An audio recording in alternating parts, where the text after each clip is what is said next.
नमस्कार मेरे प्यारे साथियों। पीवाईक्यू गाइड यूट्यूब चैनल में आपका एक बार फिर से बहुत बहुत स्वागत है। हमारी जीएस पीवाईक्यू सीरीज चल रही है जो कि एसएससी में 2025 में जो भी एग्ज़ाम अब होने वाले हैं उन सभी एग्ज़ाम्स को लेकर टारगेटेड है। आज का हमारा टॉपिक है पॉलिटी का अटॉर्नी जनरल ऑफ इंडिया, यानी भारत के महान्यायवादी। इसमें हमने एसएससी के जो टॉप मोस्ट क्वेश्चंस हैं उनको कवर किया है और साथ ही साथ इन क्वेश्चंस के आपके एग्जाम में रिपीट होने के चांसेस पूरे पूरे हैं। तो वीडियो एंड तक देखिए। अटॉर्नी जनरल का कोई भी क्वेश्चन इससे बाहर नहीं आएगा, ये आपको मैं गारंटी देता हूँ। और साथ ही साथ आप अपने हैंड रिटन नोट्स बनाइए, पीडीएफ के पीछे मत भागिए। और वीडियो अगर पसंद आए तो चैनल को सब्सक्राइब करिए और लाइक करिए, शेयर करना मत भूलिए। सबसे पहले सिलेक्शन पोस्ट 2024 फेज 12। इसमें जो क्वेश्चन पूछा गया उसको हम पढ़ते हैं, उसके बाद मैं आपको समझाऊंगा। Which article of India mentions that in the performance of his or her duties, the Attorney General for India shall have the right of audience in all the courts in the territory of India? भारतीय संविधान के किस अनुच्छेद में उल्लेख है कि अपने कर्तव्यों के पालन में भारत के न्यायवादी को भारत के राज्य क्षेत्र में सभी न्यायालयों में सुनवाई का अधिकार होता है? तो ध्यान से आप ध्यान रखिएगा कि सभी न्यायालयों की बात कर रही है और बात की जा रही है ऑल द कोर्ट्स की। सभी कोर्ट्स में, वो टेरिटरी ऑफ इंडिया में जितने भी कोर्ट्स हैं उनमें राइट ऑफ ऑडियंस का जो राइट है वो अटॉर्नी जनरल के पास है। ये उसकी परफॉर्मेंस ऑफ ड्यूटीज का पार्ट है। तो ये आपका आर्टिकल 76 3 में है, सब क्लॉज 3 में है। अब मैं आपको आर्टिकल 76 1 2 3 4 सारे बता देता हूँ। टोटल 3 आर्टिकल हैं जो कि आपके अटॉर्नी जनरल से रिलेटेड हैं, वो आपको ध्यान रखने हैं। एक 76 है, एक 88 है, एक 105 है। आने वाली स्लाइड्स में आपको मिलेगा, बाकी नोट डाउन करते चलिए। इसके बाहर कोई क्वेश्चन नहीं आएगा, ठीक है।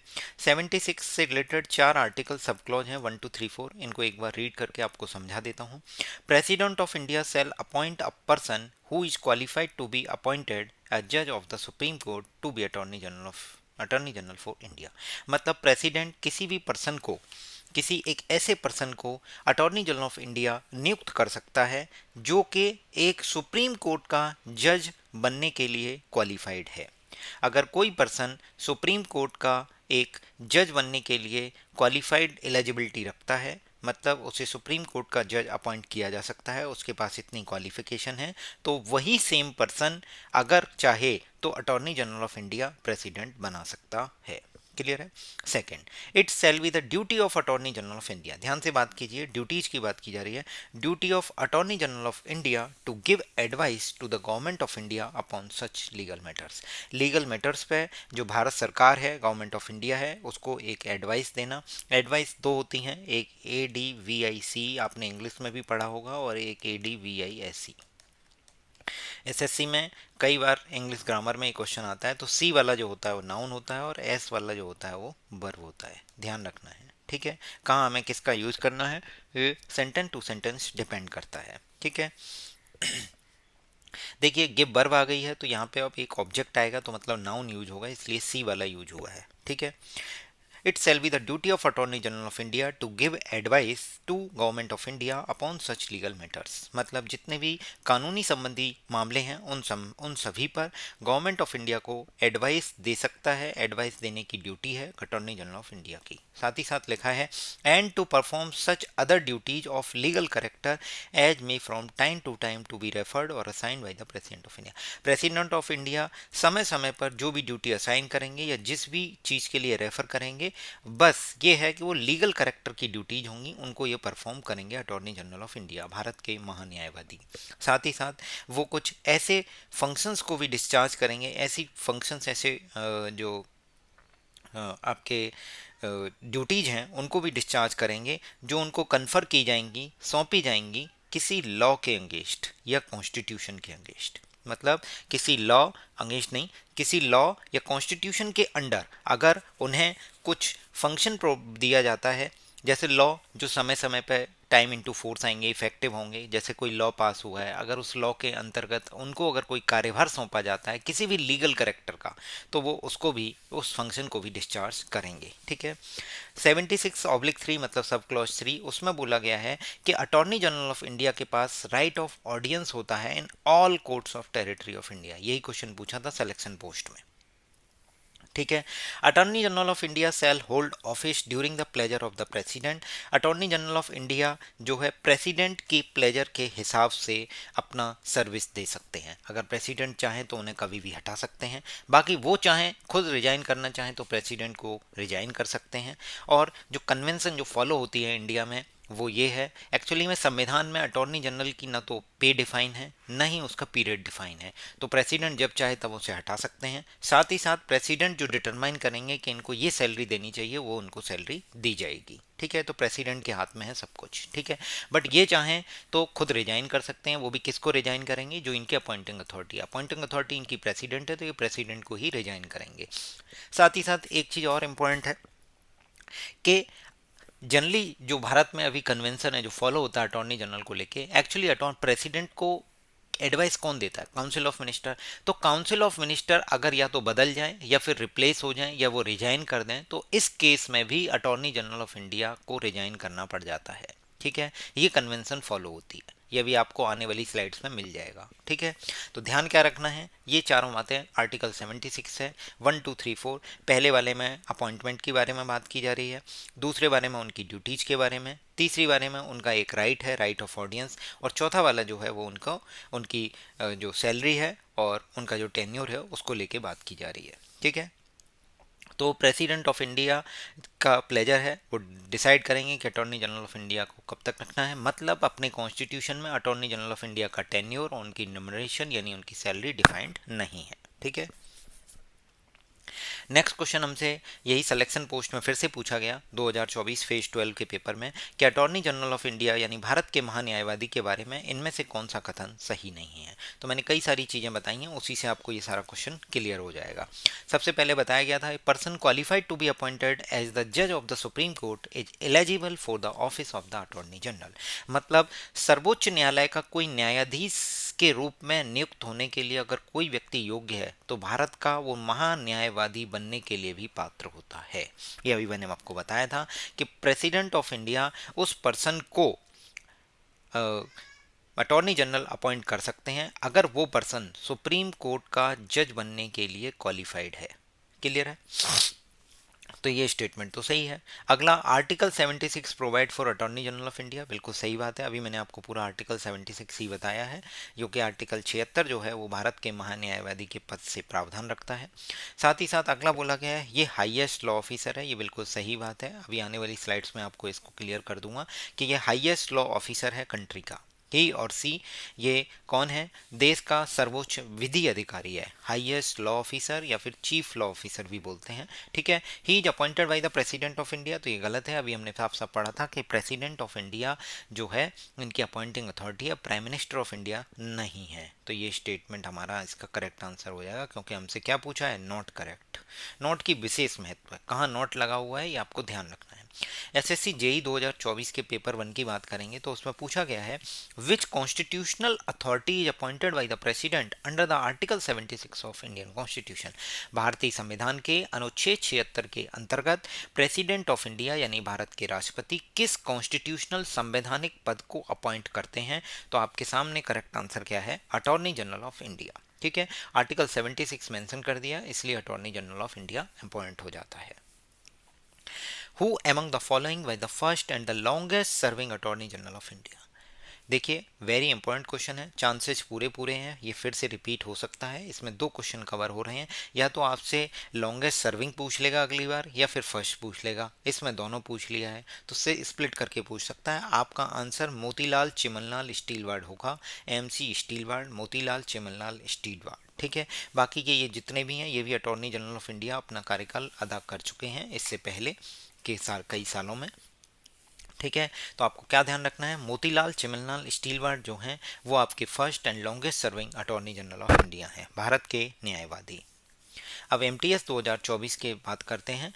Which of the following article of the constitution of India mentions that every minister and the attorney general of India shall have the right to speak and participate in the proceedings of the either house of the parliament। ये article है 88। मैंने 3 article बताए थे, 76, 88 और 105। 88 article क्या कहता है कि जो कॉन्स्टिट्यूशन ऑफ इंडिया में आर्टिकल 88 में जो आपके अटॉर्नी जनरल यानी महान्यायवादी हैं उनके राइट्स के बारे में बताया गया है कि उनके पास राइट टू स्पीक है और राइट टू पार्टिसिपेट है, किसमें, इन the proceedings of either house of the parliament. ध्यान रखना है आर्टिकल 88, ठीक है, ये ध्यान रखिएगा। राइट टू वोट का अधिकार नहीं है, राइट टू स्पीक का है, राइट टू पार्टिसिपेट का है in the proceedings of the either house of the parliament. Either house में आपका लोकसभा, राज्यसभा और ज्वाइंट सिटिंग तीनों कवर होते हैं, ठीक है। नेक्स्ट क्वेश्चन है which article of the constitution of India deals with the appointment and duties of attorney general of India. अभी हम बता चुके हैं भारत के न्यायवादी की नियुक्ति और कर्तव्यों से संबंधित आर्टिकल जो है वह अनुच्छेद 76 है, ठीक है। यहाँ पे भी देख लेते हैं भारतीय संविधान में निम्नलिखित किस अनुच्छेद में उल्लेख है कि प्रत्येक मंत्री और भारत के न्यायवादी को संसद के किसी भी सदन में बोलने और उनकी कार्यवाहियों में भाग लेने का अधिकार है। प्रत्येक मिनिस्टर को और अटॉर्नी जनरल को, जितने भी मिनिस्टर हैं, जितने भी अटॉर्नी जनरल हैं, उन सभी के पास ये अधिकार है कि उनकी वो प्रोसीडिंग्स में और उनमें बोलने, संसद के किसी भी सदन में बोलने का, उनकी कार्यवाहियों में भाग लेने का अधिकार कहाँ पे है, आर्टिकल 88 अनुच्छेद 88 में दिया गया है, ठीक है। ये मैंने आपको बता दिया। अब हम भारत के न्यायवादी के बारे में कुछ इंपॉर्टेंट चीज़ें बताता हूँ, उसके बाद फिर आगे हम क्वेश्चंस को प्रोसीड करेंगे जो बचे हुए हैं, ठीक है। Constitution of India article 76 has provided for the office of the attorney general of India, ठीक है। आर्टिकल 76 अटॉर्नी जनरल के ऑफिस के बारे में बात करता है, ठीक है, उनके अपॉइंटमेंट के बारे में बात करता है, उनकी ड्यूटीज के बारे में बात करता है। ये हाईएस्ट लॉ ऑफिसर होते हैं शहर में, मतलब कंट्री में, ठीक है। अब ध्यान से सुनिएगा, ये मैं आपको बता रहा हूँ कि attorney general of India president के द्वारा अपॉइंट किए जाते हैं, पहला पॉइंट है, ठीक है। अब प्रेसिडेंट ऑफ इंडिया किसको अपॉइंट करेंगे, तो ये ध्यान से हमें सुनना है कि काउंसिल ऑफ मिनिस्टर ही उनको एडवाइस करेंगे कि भाई इस पर्सन को आप अपॉइंट कर सकते हैं, बट उसके लिए क्वालिफाइंग क्राइटेरिया है। क्वालिफाइंग क्राइटेरिया क्या है कि वो पर्सन सुप्रीम कोर्ट का जज बनने लायक होना चाहिए। अगर वो सुप्रीम कोर्ट का जज बनने के लिए पात्र है, मतलब एलिजिबल है, तो उस पर्सन को प्रेसिडेंट काउंसिल ऑफ मिनिस्टर की एडवाइस पर उसको अटॉर्नी जनरल ऑफ इंडिया यानी भारत के महान्यायवादी नियुक्त कर सकते हैं आर्टिकल 76 के तहत, ठीक है।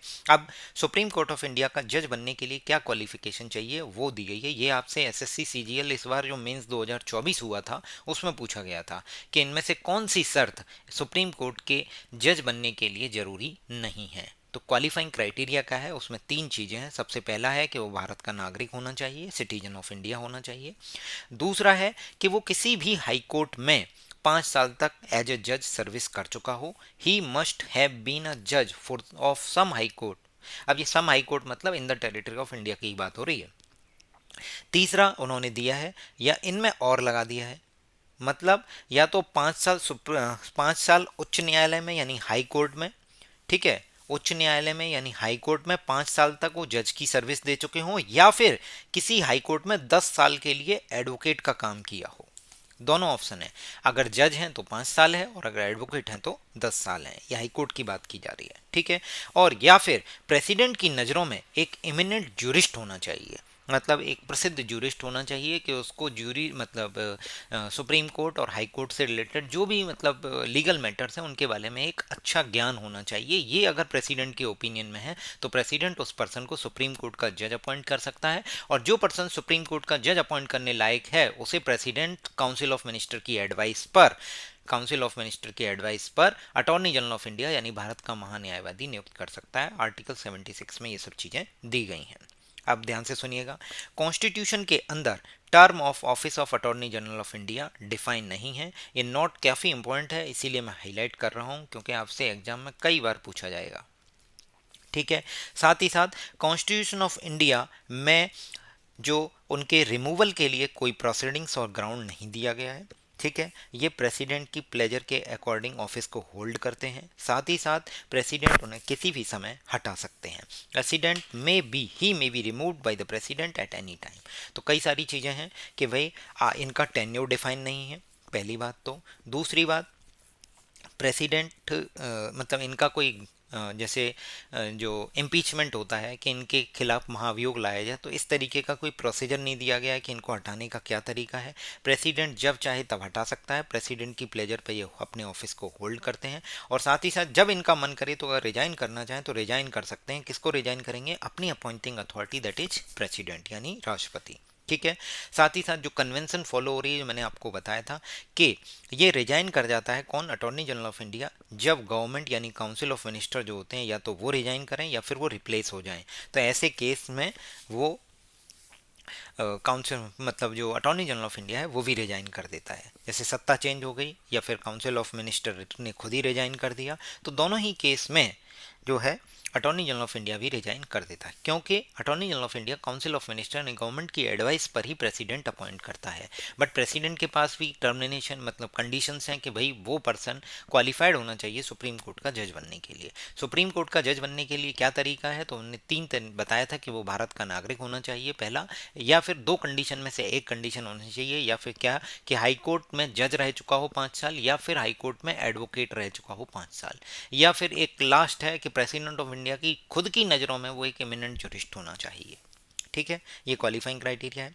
साथ ही साथ मैंने आपको बताया जब इनका टेन्योर डिफाइन नहीं है, तो फिर जब टर्म ऑफ ऑफिस डिफाइन नहीं है कि कितने साल तक इन्हें रखना है, तो इनका रिम्यूनरेशन मतलब इनकी सैलरी भी डिफाइन नहीं है इस कॉन्स्टिट्यूशन में। प्रेसिडेंट जो डिटरमाइन करेगा उन्हें वो सैलरी दी जाएगी। क्लियर है? अगला, ड्यूटीज एंड फंक्शंस। सबसे पहली बात, ये चीफ लॉ ऑफिसर होते हैं। चीफ लॉ ऑफिसर बोलो या फिर हाईएस्ट लॉ ऑफिसर बोलो, highest law officer in the country बोला जाता है और गवर्नमेंट ऑफ इंडिया का चीफ लॉ ऑफिसर होता है। ठीक है, अब इनकी ड्यूटीज क्या हैं तो उसको देख लेते हैं।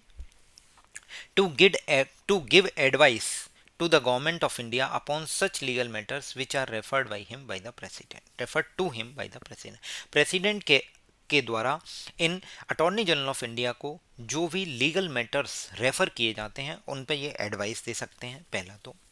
ठीक है, दूसरा है to perform such other duties of legal character that are assign to him by the president. President इनको अगर कोई लीगल करेक्टर की कुछ ड्यूटीज असाइन करते हैं तो इनको परफॉर्म करना होगा, ये इनकी ड्यूटीज हैं। ठीक है, साथ ही साथ कॉन्स्टिट्यूशन में या फिर किसी लॉ में अगर इनको कोई चीज़ सौंपी जाती है, कन्फर की जाती है, तो फिर इनको उन फंक्शंस को भी डिस्चार्ज करना होगा। ये कौन से लॉ हैं जो टाइम टू टाइम इम्प्लीमेंट होते हैं? ठीक है, ये तीनों हैं। वैसे मैं ऑलरेडी बता चुका हूँ बट फिर भी आप रिकॉल कर रहे हैं, आपको रिवाइज मतलब मुझे लगता है इस वीडियो के थ्रू आपको काफ़ी सारी चीज़ें क्लियर हो जाएंगी और याद भी हो जाएंगी। ठीक है, अब प्रेसिडेंट ऑफ इंडिया जो अटॉर्नी जनरल को क्या क्या ड्यूटीज असाइन कर सकता है वो हमें बताया गया है। To appear on behalf of government of India in all the cases of the supreme court in which government of India is concern.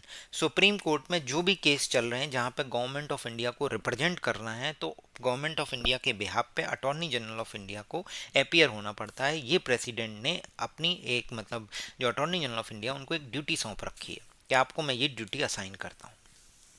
अगला कि अगर आर्टिकल 143 के तहत, पहले तो आर्टिकल 143 क्या कहता है? आर्टिकल 143 कहता है कि power of the president to consult supreme court, मतलब सुप्रीम कोर्ट को एडवाइस देता है कौन? President of India.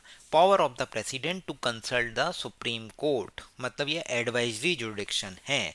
तो यही बोला गया है to represent the government of India in any reference made by the president to the supreme court. अगर सुप्रीम कोर्ट को प्रेसिडेंट ने कोई एडवाइस दी है तो इस मैटर पे अगर कुछ रिप्रेजेंट करना होगा तो गवर्नमेंट ऑफ इंडिया की तरफ से प्रेसिडेंट के कहने पे कौन जाएगा? Attorney general of India. ठीक है, आर्टिकल 143 क्या कहता है कि power of the president to consult the supreme court, मतलब एडवाइजरी जुरिडिक्शन की बात है। ठीक है, ये भी एसएससी पूछ चुका है कि advisory jurisdiction of the supreme court किस आर्टिकल के तहत है, तो आपका आर्टिकल है वो 143। इवन ये रेलवे में भी कई बार पूछा जा चुका है। ठीक है। अगला, to appear when required by the government in any high court in any case in which the government of India is concern. अभी तक हम सुप्रीम कोर्ट की बात कर रहे थे कि सुप्रीम कोर्ट ऑफ इंडिया में रिप्रेजेंट करना है, बट अब बोला गया है कि इन्हें हाई कोर्ट में भी रिप्रेजेंट करने के लिए भेजा जा सकता है। अगर कोई केस लगा हुआ है जहाँ गवर्नमेंट ऑफ इंडिया को जाना है, गवर्नमेंट ऑफ इंडिया कंसर्न है, तो वहाँ पे प्रेसिडेंट ऑफ इंडिया ने एक ड्यूटी दे रखी है कि आपको हाई कोर्ट भी जाना पड़ सकता है। क्लियर है। अगला देखिएगा, राइट्स एंड लिमिटेशन। इनके क्या राइट्स हैं, इनके क्या लिमिटेशंस हैं, ठीक है। In the performance of his official duty attorney general has the right of audience. इसके पास राइट ऑफ ऑडियंस होता है कहाँ पे, इन ऑल द कोर्ट्स। ध्यान रखिएगा, all the courts. All the courts में सुप्रीम कोर्ट, हाई कोर्ट और लोअर कोर्ट्स भी आ गए, ठीक है। इन द, बस वो टेरिटरी ऑफ इंडिया होना चाहिए। Further he has the right to speak. इसके पास राइट टू स्पीक भी है और प्रोसीडिंग्स में भाग लेने का भी राइट है in the both of the houses and their joint sitting. मतलब वो दोनों हाउसेज में उनकी जॉइंट सिटिंग में राइट टू स्पीक का है और right to take part in the proceedings का है। बट ध्यान से सुनिएगा, और साथ ही साथ एक चीज़ और है, committee of the parliament of which he may be named as a member. किसी भी पार्लियामेंट की कमेटी में अगर वो मेंबर है तो उसमें भी वो स्पीक कर सकते हैं, प्रोसीडिंग्स में पार्ट ले सकते हैं।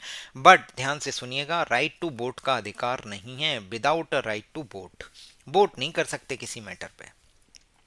ही enjoys all the privileges and the immunities that are available to a member।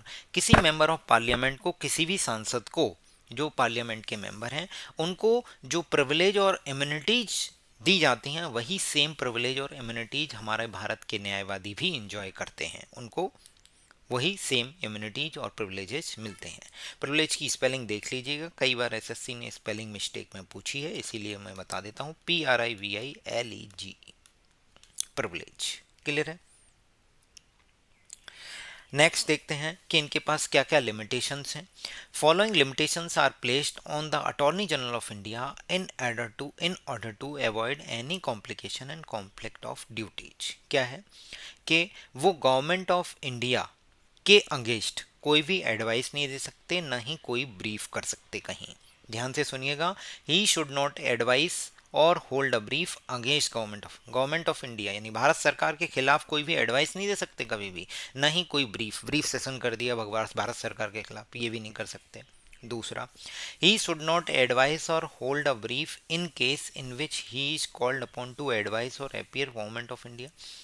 Government of India के बिहाफ पे अपियर होना है या फिर एडवाइस देनी है, तो उस मैटर पे भी वो एडवाइस नहीं दे सकते, अपनी खुद की नहीं दे सकते। गवर्नमेंट ऑफ इंडिया जो बोलेगी वो करेंगे। ये समझ में आ गया। He should not defend accuse person in the criminal prosecutions without the permission of government. Government of India जब तक इनको परमिट नहीं करेगी तब तक ये किसी क्रिमिनल प्रोसिक्यूशन में किसी भी एक्यूज पर्सन को डिफेंड नहीं कर सकते, कि चाहें कि कोई एक्यूज पर्सन है जिसके खिलाफ आरोप लगे हैं उसको बचा सकें, उसको डिफेंड कर सकें, वो भी नहीं कर सकते अगर गवर्नमेंट ऑफ इंडिया इनको परमिशन नहीं दे रही है। ठीक है। बट ये ध्यान रखिए, ये सरकारी आदमी नहीं है, इसको एक गवर्नमेंट सर्वेंट नहीं माना जाता है, बट फिर भी गवर्नमेंट ऑफ इंडिया की परमिशन से ही सारे काम होंगे। गवर्नमेंट ऑफ इंडिया के खिलाफ नहीं बोल पाएंगे, गवर्नमेंट ऑफ इंडिया की परमिशन के बिना कोई भी काम नहीं होगा। गवर्नमेंट ऑफ इंडिया अगर इन्हें कहेगी कि यहाँ पे एडवाइस देनी है तो दो, अपनी खुद की एडवाइस नहीं दे सकते। ठीक है। He should not accept appointment as director in any company or corporation without the permission of India. Government of India की परमिशन के द्वारा अगर इन्हें कहीं बाहर से कॉरपोरेशन, किसी भी कंपनी की तरफ से डायरेक्टर का अपॉइंटमेंट आया है तो ये उसको स्वीकार नहीं कर सकते, नॉट एक्सेप्ट। ये इनके ऊपर लिमिटेशंस हैं। साथ ही साथ बोला गया है, he should not advise any ministry or department of the government of India or any statutory organisation or any public sector undertaking unless the proposal or reference in this regard is received through the ministry of law justice and department of legal affairs. जब तक किसी भी ministry of law and justice जो है या फिर उसका जो एक डिपार्टमेंट है, डिपार्टमेंट ऑफ लीगल अफेयर्स, अगर उसकी तरफ से इनको कोई रेफरेंस रिसीव नहीं हुआ है, कोई प्रपोजल रिसीव नहीं हुआ है, तब तक ये किसी भी मिनिस्ट्री को, किसी भी डिपार्टमेंट को, गवर्नमेंट ऑफ इंडिया के किसी भी डिपार्टमेंट को, या फिर किसी संवैधानिक संस्था को, या फिर किसी कानूनी संस्था को, या किसी पब्लिक सेक्टर अंडरटेकिंग को कोई भी एडवाइस नहीं दे सकते। मतलब इनके ऊपर बहुत सारे रिस्ट्रिक्शंस हैं, ये ध्यान रखने हैं। गवर्नमेंट ऑफ इंडिया के बिना ये कुछ भी नहीं है, क्योंकि गवर्नमेंट ऑफ इंडिया ही इनको प्रमोट कर मतलब अपॉइंट कर रही है, तो गवर्नमेंट ऑफ इंडिया के हिसाब से ही इनको चलना पड़ेगा। ठीक है, ये ध्यान से सुनिएगा, ये वेरी इंपॉर्टेंट है। जब इन गवर्नमेंट ऑफ इंडिया की परमिशन के बिना ये कुछ नहीं कर सकते, बट फिर भी इन्हें गवर्नमेंट सर्वेंट नहीं माना जाता है, कैटेगरी में नहीं आते हैं। देखिएगा क्या है, attorney general is not a full time council. Attorney general of India full time council नहीं है, ध्यान से सुनिएगा, नॉट है, वेरी इंपॉर्टेंट है, not a full time counsel for the government of India. ठीक है, और साथ ही साथ he does not fall in the category of government servant, ये गवर्नमेंट सर्वेंट की कैटेगरी में फॉल नहीं होते, नहीं आते हैं। ही further he is not debarred from private legal practice. अगर ये प्राइवेट लीगल प्रैक्टिस करना चाहते हैं तो ये डिवार्ड भी नहीं है, इन्हें मौका दिया प्राइवेट लीगल प्रैक्टिस कर सकते हैं, but all the conditions are with the permission of government of India. सरकार अगर इनको परमिशन देती है तो ये प्राइवेट लीगल प्रैक्टिस भी कर सकते हैं, इन्हें गवर्नमेंट सर्वेंट की कैटेगरी में नहीं कैटेगराइज किया गया है। जब कोई गवर्नमेंट सर्वेंट नहीं है तो वो अपने प्राइवेट लीगल प्रैक्टिस कर सकता है। अगर इन्हें गवर्नमेंट सर्वेंट माना जाता तो फिर ये प्राइवेट लीगल प्रैक्टिस के लिए डिवार्ड हो जाते। क्लियर है, तो ये समझ में आ गया, ये तीनों नॉट इंपॉर्टेंट हैं। मैंने आपको 3 आर्टिकल बताए थे, आर्टिकल 76 था, आर्टिकल 88 था और आर्टिकल 105। 2 आर्टिकल 76 और 88 ऑलरेडी हम कर चुके हैं। 76 अटॉर्नी जनरल ऑफ इंडिया के अपॉइंटमेंट के बारे में बात करता है, उनकी ड्यूटीज के बारे में बताता है। 88 में है राइट्स के बारे में बताता है अटॉर्नी जनरल के as respect to house of parliament its committee, के ये पार्लियामेंट का जो संसद के किसी भी सदन में उनकी जॉइंट सिटिंग में, या फिर पार्लियामेंट की कोई भी कमेटी जिसके ये मेंबर है वहाँ पे ये राइट टू स्पीक कर सकते हैं और प्रोसीडिंग्स में भाग ले सकते हैं, बट राइट टू वोट इनके पास नहीं है। आर्टिकल 105 में बोला गया है कि इनके पास क्या पावर है, क्या प्रिविलेज है, क्या इम्यूनिटीज है। तो ये मैं आपको बता चुका हूँ कि वो वही सेम प्रिविलेजेस और इम्यूनिटीज को एंजॉय करते हैं जो एक मेंबर ऑफ पार्लियामेंट करता है, एक सांसद करता है। ठीक है, इनकी टेन्योर, इनकी सैलरी, ये सब डिफाइन नहीं है। ठीक है, एक इम्पॉर्टेंट चीज़ है, इसको जान लीजिए कि ये पार्ट 5 में है, पहली बात तो। ठीक है, पार्ट 5 के चैप्टर 1 में है, एग्जीक्यूटिव में, article 76 deals with the office of attorney general of India. This is the only article dealing with this office. ये पूछा जा सकता है, article 76 is the only article dealing with this office, तो ये सही बात है। अटॉर्नी जनरल ऑफ इंडिया के ऑफिस से रिलेटेड एक ही आर्टिकल है, जो कि कौन सा है, आर्टिकल 76। ध्यान से सुनिएगा, जवाहरलाल नेहरू की जो प्राइम मिनिस्टरशिप थी उस दौरान एक प्रपोजल आया था कि जो लॉ मिनिस्टर है और अटॉर्नी जनरल ऑफ इंडिया, इन दोनों को मर्ज कर दिया जाए, बट ये मर्ज नहीं हुआ, मटेरियलाइज नहीं हुआ, ये प्रपोजल एक्सेप्ट नहीं हुआ था। ठीक है, ये ध्यान रखना है। अब हम आगे बढ़ें इससे पहले मैं आपको थोड़ी सी ब्रीफ इंफॉर्मेशन दे देता हूँ। हमारा जो फ्री टेलीग्राम चैनल है इसका नाम है PYQ गाइड ऑफिशियल चैनल, जिसका टेलीग्राम पे आपको मतलब नीचे डिस्क्रिप्शन में लिंक मिल जाएगा। PYQ गाइड ऑफिशियल चैनल है। ठीक है, ये एकदम फ्री है। यहाँ पे आपको डेली बेसिस पे वोकैब मिलती है। ठीक है, प्रीवियस ईयर क्वेश्चंस की शिफ्ट वाइज है। आप जब इसको ज्वाइन करेंगे तो पिंड मैसेज के थ्रू आप डिफरेंट एग्जाम्स में शिफ्ट वाइज क्वेश्चंस को स्टार्ट और एंड बटन के फीचर के साथ ज्वाइन कर सकते हैं। जैसा हमने वोकैब के लिए फ्री क्विज है, इसी पैटर्न पे हमने एक अपना प्राइवेट टेलीग्राम चैनल भी बनाया है जिसका नाम है SSC गेम चेंजर, जहाँ पे आपको SSC CGL के पिछले 7 सालों के जो भी प्रीवियस ईयर क्वेश्चंस हैं GS के और कंप्यूटर के, उनको प्रोवाइड किया गया है सेम फॉर्मेट में, और इवन उसमें हैशटैग फीचर भी है जिसके थ्रू आप क्या कर सकते हैं, डिफरेंट टॉपिक्स के बहुत सारे, जैसे अटॉर्नी जनरल है तो ऊपर आप सर्च कीजिए अटॉर्नी जनरल, तो अटॉर्नी जनरल पे जितने भी क्वेश्चंस हैं आपको एक साथ अटेम्प्ट करने के लिए मिल जाएंगे। अब जब हार्ड कॉपी से करते हैं तो आप इन चीज़ों को लिंक नहीं कर पाते, इसीलिए हमारी जो डेडिकेटेड वीडियो है ये काफ़ी हेल्पफुल है आपके लिए। आप अटॉर्नी जनरल से रिलेटेड अगर और क्वेश्चन अटेम्प्ट करना चाहते हैं तो गेम चेंजर ज्वाइन कीजिए, नॉट फॉर अटॉर्नी जनरल, और जो भी क्वेश्चन हैं जैसे डिसीज से रिलेटेड हैं, स्पोर्ट्स से रिलेटेड हैं, सपोज किसी को कबड्डी पे क्वेश्चन करने हैं तो कबड्डी सर्च करेगा तो कबड्डी के सारे क्वेश्चंस आपको मिल जाएंगे। ठीक है, इसकी फ़ीस बहुत ही नॉमिनल 199 रखी गई है। ठीक है, और इसको कैसे यूज करना है, तो जो हमारा ये फ्री टेलीग्राम चैनल है, इस पर पिंड मैसेज में एक वीडियो लगी हुई है, एक वीडियो है, उस वीडियो को आप देख सकते हैं, उसमें आपको पूरा पता चल जाएगा। मेंबरशिप आपके पास एसएससी सीजीएल मेंस 2025 तक की रहेगी। ठीक है, और साथ ही साथ इसके लिए आप हमारी टेलीग्राम आईडी PYQ गाइड 2024 इस पे मोर इन्फॉर्मेशन के लिए आप कमेंट मतलब मैसेज कर सकते हैं। बाकी आपको पेमेंट इस पे करना होगा 8595331016 स्क्रीनशॉट शेयर कर दीजिए इसी टेलीग्राम आईडी पे, आपको एसएससी गेम चेंजर से जोड़ दिया जाएगा। काफ़ी हेल्पफुल होगा आपके जीएस बूस्टिंग के लिए। और ये वीडियोस देखते रहिए, पीडीएफ के पीछे मत भागिए और अपने नोट्स जरूर बनाते चलिए। बस एक रिक्वेस्ट है कि आपको वीडियो अगर पसंद आ रही है हमारी, कि हमारा कंटेंट आपके लिए किसी भी तरीके से यूजफुल है, तो मैं आपसे रिक्वेस्ट करूँगा कि आप वीडियो को लाइक करिए, चैनल को सब्सक्राइब करें और दोस्तों के साथ शेयर करें। एक्चुअली जितना अच्छे व्यूज होंगे, कमेंट्स होंगे, मोटिवेशन आएगा, मैं आपके लिए और कंटेंट लेकर आऊँगा इसी तरीके से कि आपको एक वीडियो के थ्रू ही सारी चीज़ें कवर हो जाए। क्लियर है?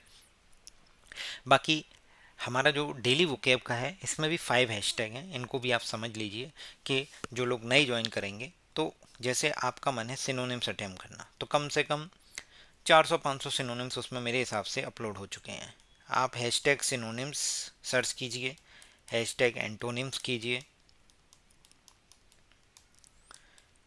हैशटैग स्पेलिंग कीजिए, और बताइए हैशटैग क्या करते हैं आप स्पेलिंग के बाद? ईडियम्स हैं, वन वर्ड सब्स्टिट्यूशंस हैं, ये सब कैपिटल में हैं और विदाउट एनी गैप, कोई गैप नहीं है इनके बीच में। ठीक है, इस तरीके से आप सर्च करेंगे तो आपको ये सारे क्वेश्चंस मिल जाएंगे। बाकी करंट अफेयर के जो इंपॉर्टेंट क्वेश्चंस हैं, कई सारी चीज़ें हैं जो मैं आपको प्रोवाइड करा रहा हूँ हमारे चैनल पर। बने रहिए हमारे साथ इसी तरीके से। अभी वीडियो एंड नहीं हुई है, अब हम आगे बढ़ते हैं। ठीक है, attorney general of India take part in the proceedings of Lok Sabha, सही बात है। Attorney general of India can be a member of Lok committee of Lok Sabha, सही बात है। अगर यहाँ से कमेटी हटा देंगे तो फिर ये गलत हो जाएगा। ठीक है, तो ध्यान रखना है कि लोकसभा की किसी भी कमेटी का मेंबर बन सकते हैं, लोकसभा में स्पीक कर सकते हैं, बिल्कुल सही बात है। Attorney general of India holds office during the pleasure of president of India, president of India की प्लेजर पे ये ऑफिस को होल्ड करते हैं। प्रेसिडेंट ऑफ इंडिया जब चाहें तब तक इनको ऑफिस होल्ड करा सकते हैं, क्योंकि भारत के संविधान में इनका टेन्योर फिक्स नहीं है, कोई भी टर्म ऑफ ऑफिस मेंशन नहीं किया गया है। ठीक है, अटॉर्नी जनरल ऑफ इंडिया के ऑफिस से रिलेटेड जो आइडिया है, ये कॉन्स्टिट्यूशन ने कहाँ से बोरो किया है? ब्रिटेन से बोरो किया है। आप चाहें तो कमेंट कर सकते हैं जिस टॉपिक पे आप वीडियो चाहते हैं। बाकी मैं आपको जल्दी ही आपको जो borrowing feature of Indian constitution है, इस पर भी एक वीडियो आपको प्रोवाइड करा दूंगा। ठीक है, और कई सारे टॉपिक्स हैं स्पोर्ट्स से रिलेटेड, म्यूजिक से रिलेटेड, कंटेंट हमारा सारा बाइफरकेट हो चुका है। आप जिस टॉपिक पे चाहते हैं उस टॉपिक पे हम आपको वीडियो प्रोवाइड कर सकते हैं, कमेंट करके बताइए। बट साथ ही साथ एक टारगेट रहेगा कि अगर 1000 व्यूज से कम रहेंगे तो फिर आपकी बात नहीं मानी जाएगी। मिनिमम 1000 व्यूज होने चाहिए, उसमें आपका पार्टिसिपेशन चाहिए कि आप इसको ज़्यादा से ज़्यादा लोगों तक पहुंचाएं, क्योंकि एग्जाम पास आ रहा है और ये वीडियो काफ़ी हेल्पफुल है।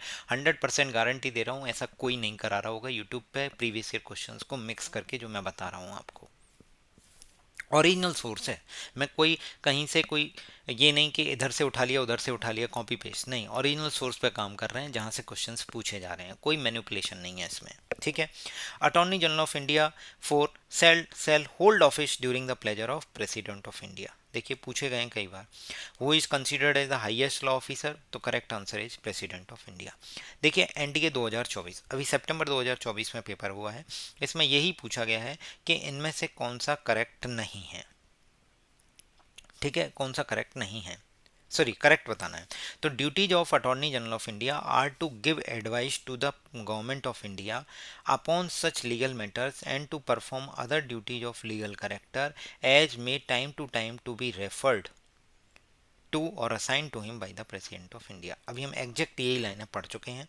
तो और सॉलिसिटर ऑफ जनरल इंडिया जो सेकेंडरी लॉ ऑफिसर होता है, जो कि अटॉर्नी जनरल ऑफ इंडिया को असिस्ट करता है, and himself assisted by additional solicitor general of India. मतलब solicitor general of India assist करेगा किसको? अटॉर्नी जनरल ऑफ इंडिया को, और सॉलिसिटर जनरल ऑफ इंडिया को असिस्ट करेंगे additional solicitor general of India. ठीक है, तो इस तरीके से इसका करेक्ट आंसर है सी, बोथ 1 एंड 2। ठीक है, भारत के न्यायवादी का यह कर्तव्य होगा कि वह भारत सरकार को विधि संबंधी ऐसे विषयों पर सलाह दें और विधिक स्वरूप के ऐसे अन्य कर्तव्यों का पालन करें जो भारत के राष्ट्रपति द्वारा उन्हें समय समय पर निर्देशित किए गए हैं। भारत के सॉलिसिटर जनरल देश के द्वितीय विधि अधिकारी होता है जो भारत के नहा न्यायवादी की सहायता करता है और भारत के कई अपर सॉलिसिटर जनरल उसकी सहायता करते हैं। ठीक है, अगला, attorney general of India has the power to speak and take part in the proceedings of Lok Sabha, Rajya Sabha and the joint sitting of the parliament. Already आ चुका है। ठीक है, attorney general of India provide legal advice to, किसको legal advice देता है? Government of India को या फिर यूनियन गवर्नमेंट को, यानी केंद्र सरकार को या फिर भारत सरकार को, एक ही बात है। A person who is appointed as a Attorney General of India is qualified to be appointed as a judge of the Supreme Court. President council of minister की एडवाइस पर उस पर्सन को, किस पर्सन को अटॉर्नी जनरल ऑफ इंडिया नियुक्त कर सकता है जो कि एक सुप्रीम कोर्ट का जज बनने लायक हो। अगला क्वेश्चन जो है ये भी एनडीए में 2023 में पूछा गया था। इसमें पूछा गया अटॉर्नी जनरल ऑफ इंडिया को लेके कितने स्टेटमेंट सही हैं, how many statements are correct. तो पहली बात, फर्स्ट लॉ ऑफिसर है, सही बात है, ये मैंने आपको बता चुका हूँ कि attorney general of India first law officer है। सेकेंडरी लॉ ऑफिसर कौन है? सॉलिसिटर जनरल ऑफ इंडिया, जो कि असिस्ट करता है अटॉर्नी जनरल ऑफ इंडिया को। ठीक है, he or she has a right to speak in any house of the parliament without any right to vote, सही बात है। उसके पास राइट टू वोट नहीं है बट राइट टू स्पीक है any house of the parliament में। ठीक है, he is appointed by the president, बिल्कुल सही बात है। He or she is a whole time counsel for the government in the court of a law. तो ध्यान से सुनिएगा, ये मैं आपको ऑलरेडी बता चुका हूँ, ये होल टाइम काउंसिल नहीं है। क्या है? होल टाइम काउंसिल नहीं है। ठीक है, ये मैं ऑलरेडी बता चुका हूँ आपको, यहाँ पे एक मिनट बता देता हूँ। ये देखिए लिखा है attorney general of India is not a whole time यानी full time counsel for the government. ठीक है, तो इसी स्टेटमेंट के बेसिस पे ये क्वेश्चन में ये वाला स्टेटमेंट गलत हो जाएगा, अगर यहाँ नोट लगा होता तो ये सही होता। तो ओनली 3 यानी सी ऑप्शन सही है, 3 स्टेटमेंट सही है, 1 2 3। नेक्स्ट क्वेश्चन, एमसी स्टीलवार्ड यानी Motilal Chimanlal Setalvad by the first attorney general of India, बिल्कुल सही बात है, लॉन्गेस्ट सर्विंग है, ये भी है। Attorney general of India has the right to audience in the all court in the territory of India, यानी भारत सरकार मतलब इंडिया की टेरिटरी के अंदर सीमा के अंदर जितने भी कोर्ट हैं उनमें राइट टू ऑडियंस का अधिकार है अटॉर्नी जनरल के पास। दोनों स्टेटमेंट सही हैं। Attorney general of India legal adviser है किसका? गवर्नमेंट ऑफ इंडिया का या फिर यूनियन गवर्नमेंट का। Term of the office of the attorney general of India is not fix by the constitution, सही है, ये प्रेसिडेंट के प्लेजर पे ऑफिस होल्ड करते हैं। Remuneration of attorney general of India is not fix by the constitution, सही बात है, इनको सैलरी प्रेसिडेंट जो डिटरमाइन करेगा वो मिलती है।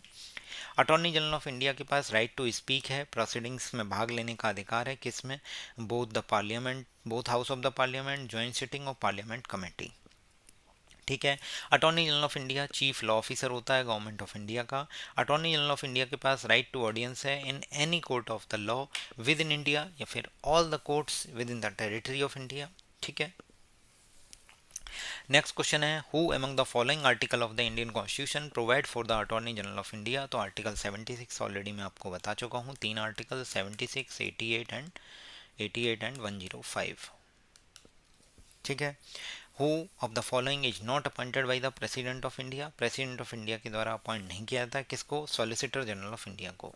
मेरा आपसे क्वेश्चन रहेगा कि सॉलिसिटर ऑफ जनरल इंडिया को कौन कमेंट अपॉइंट करता है, बताइए कमेंट करके। प्रेसिडेंट तो नहीं करते, ये तो कंफर्म हो गया। Attorney general of India CAG है, एम्बेसडर, हाई कमीशन, ये सब प्रेसिडेंट अपॉइंट करता है, but solicitor of general of India को प्रेसिडेंट अपॉइंट नहीं करता है। सॉरी, भारत के न्यायवादी के बारे में कौन सा कथन सही नहीं है? तो पहला स्टेटमेंट हमें नॉट करेक्ट बताना है। He shall have the right to speak in the house of the parliament, सही बात है। He shall have the right of audience in all courts in the territory of India in the performance of his official duty, सही बात है। He must have the same qualification as required to be a जज of the supreme court, सही बात है। He is a whole time council, no he is not a whole time counsel, तो यही इसका आंसर हो जाएगा डी, पूर्णकालिक नहीं है। ठीक है, ये लिखा है ना, कि वह एक पूर्णकालिक परामर्शदाता है, तो पूर्णकालिक नहीं है। ठीक है। He is what is required qualification to be appointed as attorney general of India, यानी अटॉर्नी जनरल बनने के लिए रिक्वायर्ड क्वालिफिकेशन क्या है कि वो सुप्रीम कोर्ट का जज बनने के लिए रिक्वायर्ड होना, मतलब क्वालिफाइड होना चाहिए। Highest law officer of the government of India कौन सा है? Attorney general of India. ठीक है। नेक्स्ट क्वेश्चन पूछा गया है, longest serving attorney general of India कौन है? मोतीलाल चिमनलाल स्टीलवार्ड। ये क्वेश्चन मैं नहीं अपनी तरफ से बना रहा हूँ, ये एसएससी, रेलवे, DSS ये सब पूछ रहे हैं इन्हीं चीज़ों को घुमा फिरा के। आपको लगता है कि प्रीवियस ईयर क्वेश्चन से कुछ नहीं होगा, तो प्रीवियस ईयर क्वेश्चन से ही आपका सिलेक्शन होगा अच्छे नंबरों से जीएस में, ये ध्यान रखिएगा।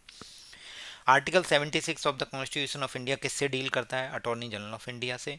आपको अगर किसी भी तरीके का कोई भी डाउट है कि ये क्वेश्चन ऑथेंटिक नहीं है, तो आप क्लेम कर सकते हैं। ये क्वेश्चन मैंने ओरिजिनल सोर्स से लिए हैं, आप जाके वेरीफाई भी कर सकते हैं। ठीक है। Who is the first law officer of India? तो ये फर्स्ट लॉ ऑफिसर कौन से हैं? Attorney general of India is the first law officer है। ठीक है। Attorney general of India can take part in the proceedings of Lok Sabha. Attorney general of India Lok Sabha की proceedings में पार्ट ले सकते हैं, सही बात है। लोकसभा की कोई कमेटी है उसके मेंबर हो सकते हैं, लोकसभा में स्पीक कर सकते हैं, बिल्कुल सही बात है। अब हम अपने अंतिम चरण में हैं, 3 या 4 स्लाइड्स रह गई हैं, उसके बाद ये हमारी वीडियो एंड हो जाएगी। उम्मीद करता हूँ कि आपको वीडियो पसंद आ रही होगी, आपको कंटेंट समझ में आ रहा होगा, नोट्स आप बना रहे होंगे और रिवाइज भी करेंगे, तभी सिलेक्शन होगा। केवल मेरे पढ़ाने से कुछ नहीं होगा, आप अपना रिवाइज भी करिए। मैं पढ़ाते रहूँगा, आपके दिमाग में कुछ जा ही नहीं रहा तो कोई मतलब नहीं है। Which of the following statement about the attorney general of India is not correct? फिर से वही पूछा है कि भारत के न्यायवादी के बारे में कौन सा सही नहीं है, तो बोलो क्या बोला गया है? वह भारत का पहला विधि अधिकारी है, फर्स्ट लॉ ऑफिसर है, सही बात है। He is entitled to the privilege of the member of parliament, ये मैं बता चुका हूँ कि जो भारत के सांसद यानी मेंबर ऑफ पार्लियामेंट जो प्रिविलेज एंजॉय करते हैं, उन्हीं प्रिविलेज को एंजॉय करने के लिए एंटाइटल्ड है, सही है।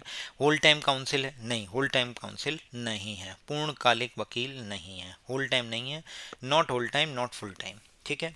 He must have the same qualification as required to the जज ऑफ सुप्रीम कोर्ट का जज बनने के लिए जो क्वालिफिकेशन रिक्वायर्ड है वही रिक्वायर्ड है अटॉर्नी जनरल ऑफ इंडिया बनने के लिए। तो इसका करेक्ट आंसर हो जाएगा 3 ओनली। 3 ओनली क्या आंसर है आपका? नॉट करेक्ट पूछा गया है। ठीक है। Term of the office of attorney general of India is not fix by the constitution, सही बात है। Attorney general of India has the right to in the proceedings take part in the proceedings of the house of the both house of the parliament, सही बात है। Next बोला गया था कि 16वें अटॉर्नी जनरल ऑफ इंडिया कौन है? तो सितंबर 2022 से वर्तमान तक जो अटॉर्नी जनरल ऑफ इंडिया हैं वो RK वेंकटरमणी जी हैं। आपको इनका नाम ध्यान रखना है, ये वर्तमान में भी हैं, यही पूछा जा सकता है। एक MC स्टीलवार्ड जी का नाम पूछा जा सकता है क्योंकि वो लॉन्गेस्ट सर्विंग हैं और पहले हैं। ठीक है। अगला, विच of the following statement is correct regarding the attorney general of India? Attorney general of India has the right of audience in the all courts in the territory of India, बिल्कुल सही बात है, ऑल कोर्ट्स है, सही बात है। Remuneration of attorney general of India is fix by the president, सही बात है, कॉन्स्टिट्यूशन में डिफाइन नहीं है, दोनों ही स्टेटमेंट सही हैं। विच of the following post is a constitutional post under article 76 of the constitution of India? Article 76 के अंदर कौन सी कॉन्स्टिट्यूशनल पोस्ट है जो कि संविधान में मेंशन की गई है? तो वो attorney general of India, Bharat के महान्यायवादी की है। Which of the following statement are correct about the attorney general of India? तो he is appointed by the president, सही बात है। He must be a person qualified to be appointed as a जज of the supreme court, वो जो supreme court का जज बनने के लिए एलिजिबल है वो अपॉइंट किया जा सकता है supreme attorney general of India. He has the right of audience in the all courts of India, all courts of India में राइट ऑफ ऑडियंस है, सही बात है। Chief legal adviser and lawyer है गवर्नमेंट ऑफ इंडिया का, कौन? Attorney general of India. Last question है CAPF 2020 में पूछा गया है, इनमें से कौन सा कथन सही नहीं है? पहला, the person must be qualified to be appointed as a जज ऑफ द सुप्रीम कोर्ट, कि पर्सन अगर क्वालिफाई है सुप्रीम कोर्ट का जज बनने के लिए तो उसे attorney general of India appoint किया जा सकता है, सही बात है। बट हमसे पूछ रहे हैं नॉट करेक्ट। अगला देखते हैं, he she enjoy right of audience only in the supreme court and high court, नहीं, ओनली नहीं है, अभी हम इतनी देर से पढ़ते हुए आ रहे हैं all the courts of India with in the territory of India, मतलब इंडिया की टेरिटरी के अंदर जितने भी कोर्ट्स हैं उन सभी के में ये राइट्स को एंजॉय, राइट ऑफ ऑडियंस है इसके पास, उसको एंजॉय कर सकता है। तो ये बी इसका आंसर हो जाएगा। बाकी ये दो स्टेटमेंट आपके करेक्ट हैं कि वो प्रेसिडेंट की प्लेजर के अकॉर्डिंग ऑफिस को होल्ड करता है, ठीक है, और he receives nomination as a determine the president. तो इसका ना तो नॉमिनेशन यानी सैलरी, ना ही आपका जो टेन्योर है वो डिफाइन है प्रेसिडेंट कॉन्स्टिट्यूशन में। तो प्रेसिडेंट जब चाहें तब इसको हटा सकते हैं, प्रेसिडेंट की प्लेजर पे ऑफिस को होल्ड कर सकते हैं, प्रेसिडेंट डिटरमाइन करेंगे कि इनको क्या सैलरी देनी चाहिए। तो इस तरीके से हमने भारत के न्यायवादी जो attorney general of India, article 76, article 88, article 105, इससे रिलेटेड जो भी क्वेश्चंस हैं वो हमने कवर किए हैं। उम्मीद करता हूँ वीडियो पसंद आई होगी, और गारंटी भी देता हूँ कि इससे बाहर कोई क्वेश्चन नहीं पूछा जाएगा। यही से आपके क्वेश्चंस बनेंगे अगर आपके पास अटॉर्नी जनरल ऑफ इंडिया के क्वेश्चंस आएंगे। बहुत बहुत धन्यवाद। आप इस वीडियो पर 1000 व्यूज़ का टारगेट है हमारा। आप इस वीडियो को ज़्यादा से ज़्यादा लोगों तक शेयर कीजिए, जिससे कि मुझे मोटिवेशन मिलेगा और मैं आपके लिए और फर्दर जो भी आप कमेंट करेंगे उन टॉपिक्स पे वीडियो लेकर आऊँगा। Thank you so much, thank you. Telegram का चैनल लिंक में दिया